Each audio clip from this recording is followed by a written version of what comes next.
देखिए हम लोग इससे पिछले क्लास में हम लोग देखे थे, पिछले वीडियो में हम लोग देखे थे क्या कि इसी क्वेश्चन को हम लोग देखे थे कि इसका मिडिल स्प्लिटिंग टर्म हम लोग निकाल दिए थे।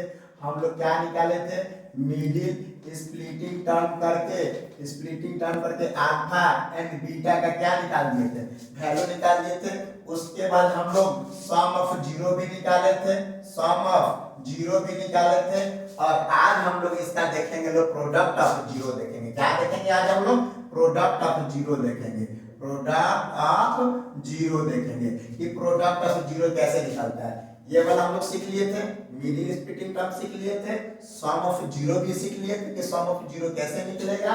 आज हम लोग बात करेंगे कि प्रोडक्ट ऑफ जीरो कैसे निकलेगा। ठीक है, तो देखिए क्वेश्चन क्या है, क्वेश्चन है x का स्क्वायर माइनस 2x माइनस 8 है। ठीक है, तो चलिए इसका प्रोडक्ट ऑफ जीरो कैसे निकलेगा।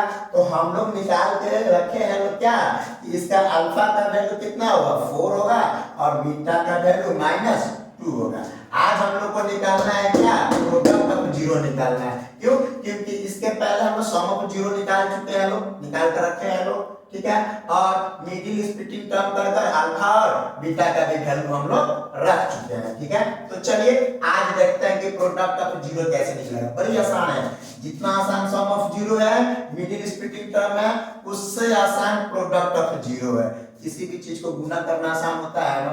ठीक है, तो बस मेरे मित्र गुना करना है। अब हम लोग नर्सरी क्लास वाला गुना नहीं करना है, पॉलिनोमियल वाला गुना करना है। तो चलो मित्र देखते हैं कैसे गुना करते हैं। तो चलो निकालना क्या है मित्र, प्रोडक्ट ऑफ जीरो निकालना है।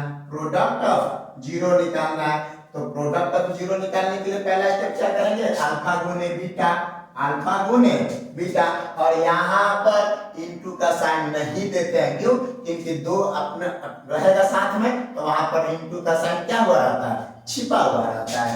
तो चलो अल्फा कितनी है मेरे मित्र, अल्फा कितनी है, 4 है, तो 4 इनटू बीटा कितनी है, -2 है, तो -2। अब चलो मित्र मल्टीप्लाई करने तो हम लोग बचपन से ही सीखते आ रहे हैं। चलो यहाँ से सीखते हैं। ठीक है, चलो यहाँ सीखते हैं। ठीक है, यहाँ सीखते हैं, इसको ब्रैकेट को माइनस में रख देते हैं,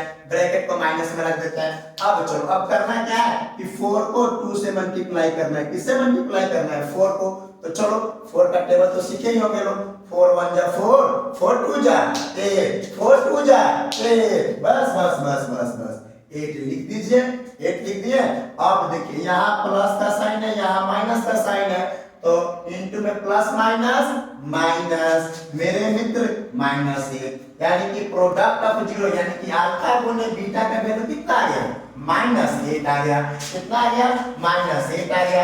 अब जरा देखते हैं क्या इसका अगला स्टेप। ठीक है, इसका क्या देखते हैं हम लोग, अगला स्टेप देखते हैं। तो चलो बाबू इसका हम लोग अगला स्टेप देखा जाए। अगला स्टेप क्या होता है, तो और करके प्रोडक्ट ऑफ जीरो निकालने के लिए अब क्या करेंगे, तो कांस्टेंट टर्म करेंगे। क्या करेंगे, कांस्टेंट टर्म करेंगे, अब बटा में कोफिशिएंट ऑफ x का स्क्वायर। ये क्या है बाबू, x का स्क्वायर है मेरे मित्र। चलो मेरे मित्र अब देखो कांस्टेंट टर्म है कहाँ, यहाँ आ जाओ, यहाँ क्वेश्चन पे आ जाओ कि कांस्टेंट टर्म कहाँ मिलेगा।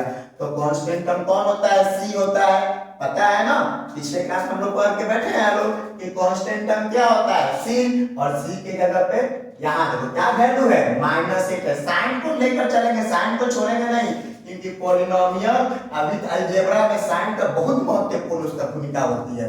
थोड़ा सा भी प्लस माइनस इधर उधर होगा, जाना चाहिए हम लोग को वेस्ट साइड, चले जाएंगे ईस्ट साइड।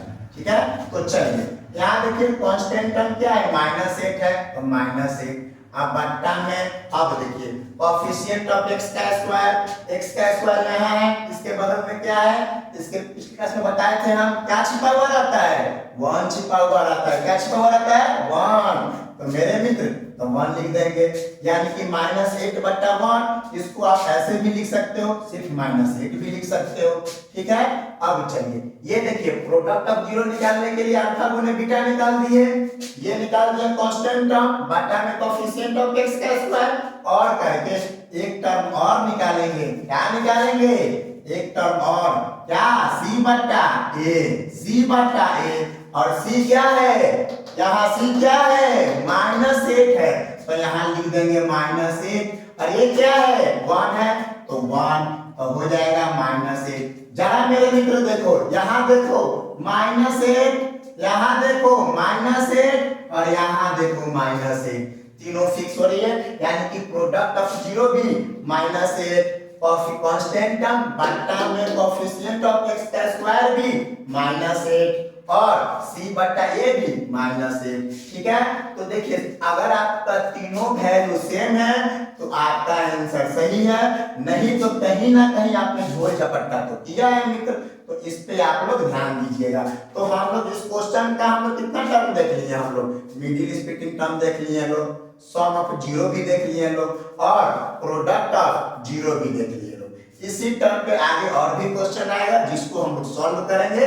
ठीक है और आगे इस पे हम लोग बातचीत करेंगे। ओके।